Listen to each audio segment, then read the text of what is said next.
Hi மக்களே, Pandian store Bhagyalakshmi மகா சங்கமம் முடிஞ்சிடுச்சு.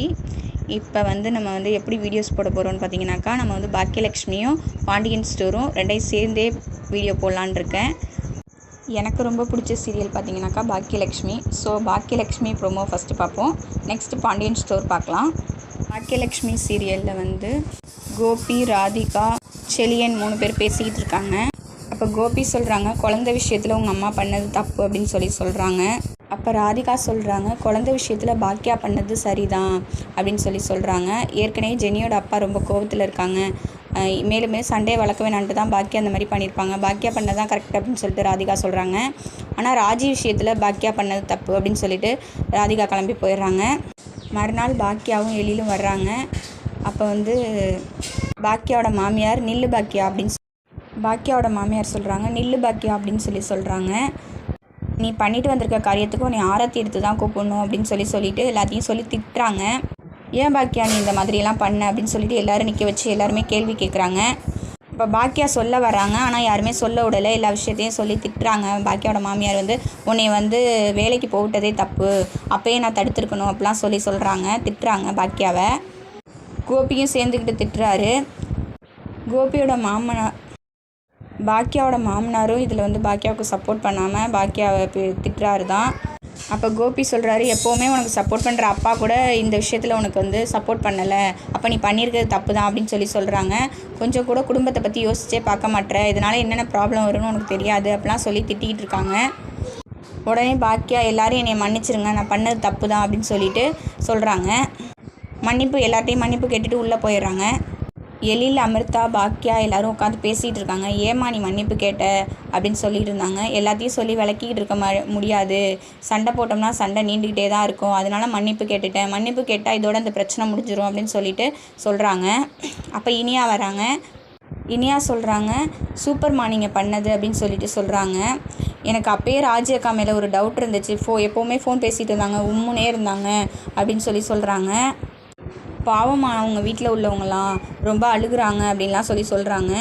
நான் ராஜிக்கு சப்போர்ட் பண்ணுறதுனால ராஜி செஞ்சது சரி அப்படின்றது கிடையாது, அந்த சுச்சுவேஷன் அந்த மாதிரி அமைஞ்சிடுச்சு அப்படின்னு சொல்கிறாங்க. அந்த பொண்ணு முன்னாடியே சொல்லியிருக்கணும், வீட்டில் கல்யாணத்துக்கு முன்னாடியே சொல்லியிருக்கணும், கல்யாணம் ஏற்பாடு பண்ணுறதுக்கு முன்னாடியே. அந்த பிள்ளை சொல்லாமல் ஓடி வந்துடுறதுலாம் ரொம்ப தப்பு அப்படின்ற மாதிரி பாக்கியா சொல்கிறாங்க. அப்புறம் இனியா கிட்ட பாக்கியா சொல்கிறாங்க, இந்த மாதிரி நீ பண்ணினாக்கா நான் உனக்கு சப்போர்ட் பண்ண மாட்டேன் அப்படின்ற மாதிரி சொல்லிட்டு போகிறாங்க.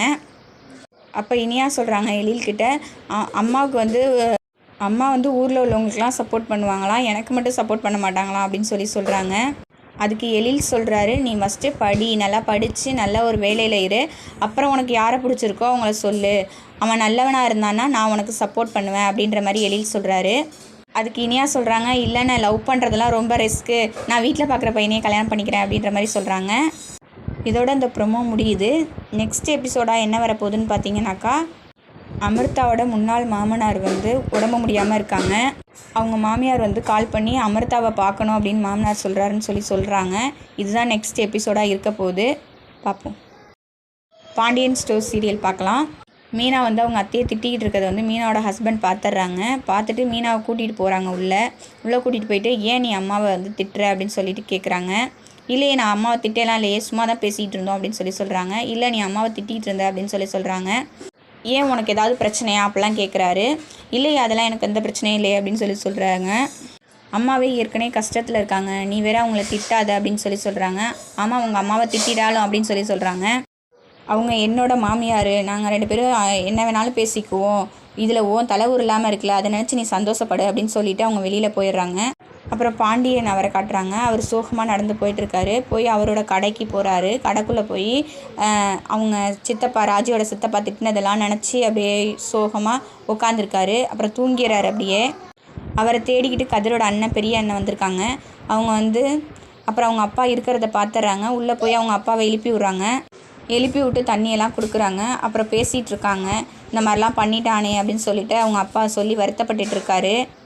அப்புறம் வீட்டுக்கும் கால் பண்ணி சொல்லிடுறாங்க, அப்பா கடையில் தான் இருக்காங்கன்னு சொல்லிட்டு. அதுக்கப்புறமா வீட்டில் அப்பா கடையில் தான் இருக்காங்க அப்படின்னு சொல்கிறாங்க. அப்புறம் எல்லோரும் கொஞ்சம் சமாதானமாக ஆகுறாங்க. அப்புறம் மீனா சாப்பிடுங்க, எல்லோரும் வாங்க சாப்பிடுவாங்க அப்படின்னு சொல்லிட்டு மீனா கூப்பிட்றாங்க. அப்புறம் எல்லோரும் வேண்டாம் வேண்டாம், எல்லாருமே வேணாம் வேணான்னு தான் சொல்கிறாங்க. அப்புறம் மீனா எல்லாரையும் சமாதானப்படுத்தி சாப்பிட போங்க அப்படின்னு சொல்லிட்டு எல்லாரையும் அனுப்பி வைக்கிறாங்க. அவங்க அத்தைக்கிட்டேயும் சொல்கிறாங்க, இந்த வீட்லேயே நீங்கள் தான் மூத்தவங்க, நீங்களே இப்படி அழுதுகிட்டே இருந்தால் என்ன அத்தை, யார் அத்தை எல்லாருக்கும் ஆறுதல் சொல்கிறது அப்படின்ற மாதிரிலாம் பேசிகிட்டு இருக்காங்க. அப்புறம் பாண்டியனையும் அவங்க பையனையும் காட்டுறாங்க. பாண்டியன் சொல்லி அழுதுகிட்டு இருக்காரு, இந்த மாதிரி எனக்குன்னு யாருமே கிடையாதுடா, உங்கள் அம்மா மட்டும்தான், நான் ரொம்ப கஷ்டப்பட்டு தான் இந்த கடையெல்லாம் உருவாக்கியிருக்கேன். அதுக்கப்புறம் நீங்கள்லாம் எனக்கு பிறந்தீங்க, 5 பிள்ளைங்க பிறந்தீங்க, உங்களையெல்லாம் எப்படி படிக்க வச்சு எப்படி நான் ஆளாக்கணும்னு கனவு கண்டுக்கிட்டு இருந்தேன். நான் ஒரு நல்ல அப்பாவாக இருக்கணும்னு நினச்சிக்கிட்டு இருந்தேன். எல்லா அப்பாக்கள் மாதிரியும் இல்லாமல் நான் ஒரு நல்ல அப்பா, பாண்டியன் ஒரு நல்ல அப்பான்னு ஊரே சொல்லணும், அந்த மாதிரி நான் வாழணும்னு ஆசைப்பட்டேன். உங்கள் எல்லாருக்கும் நானே கல்யாணம் பண்ணி வச்சு பேர பிள்ளைங்களோட சந்தோஷமாக வாழணும்லாம் நான் ஆசைப்பட்டுட்டு இருந்தேன்டா, இந்த மாதிரி பண்ணிட்டாங்களே அப்படின்னு சொல்லிட்டு அவர் ரொம்ப சோகமாக அழுதுகிட்டு இருக்காரு. அப்போ அவங்க பையன் சொல்கிறாரு, இல்லைப்பா, நான் அது மாதிரி பண்ண மாட்டேன், இது உங்கள் மேலே சத்தியம் அப்படின்னு சொல்லிட்டு அவங்க அப்பா மேலே சத்தியம் பண்ணி சொல்கிறாரு. நீங்கள் பார்க்குற பொண்ணை தான் நான் கல்யாணம் பண்ணிக்குவேன் அப்படின்னு சொல்கிறாரு. இதோட இந்த ப்ரோமோ முடியுது.